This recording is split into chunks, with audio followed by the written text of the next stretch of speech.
السلام علیکم ورحمۃ اللہ وبرکاتہ۔ عورتوں کے احترام کے حوالے سے اسلام کیا کہتا ہے، آج کی ویڈیو میں ہم آپ کو تفصیل کے ساتھ بتائیں گے۔ ظہور اسلام سے پہلے معاشرے میں عورتوں کی کوئی قدر و منزلت نہیں تھی، انہیں حقیر اور کمزور سمجھا جاتا تھا۔ حد یہ تھی کہ بچیوں کو پیدا ہوتے ہی زندہ دفن کر دیا جاتا تھا۔ رسول اللہ صلی اللہ علیہ وسلم نے عورتوں کو معاشرے میں اعلیٰ مقام دلوایا۔ آپ صلی اللہ علیہ وسلم نے عورت کی حیثیت ماں، بیٹی اور بیوی کے طور پر واضح فرمائی اور وراثت میں سے ان کو حق دلوایا۔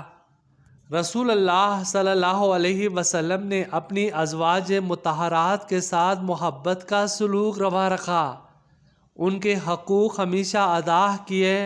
آپ صلی اللہ علیہ وسلم اپنی بیٹیوں کے ساتھ بہت پیار کرتے تھے۔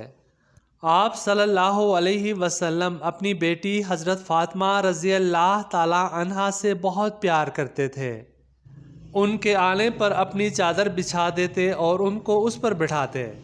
جب بھی کہیں سفر کے لیے نکلتے سب سے آخر میں آپ صلی اللہ علیہ وسلم سے ملتے اور واپسی پر سب سے پہلے آپ صلی اللہ علیہ وسلم سے ملتے۔ آپ صلی اللہ علیہ وسلم نے فرمایا، تم میں سے بہتر وہ ہے جو اپنے گھر والوں کے لیے بہتر ہو، اور تم سب کی نسبت میں اپنے گھر والوں کے لیے بہتر ہوں۔ خطبہ حجۃ الوداع کے موقع پر رسول اللہ صلی اللہ علیہ وسلم نے فرمایا کہ تمہاری عورتوں کا تم پر حق ہے۔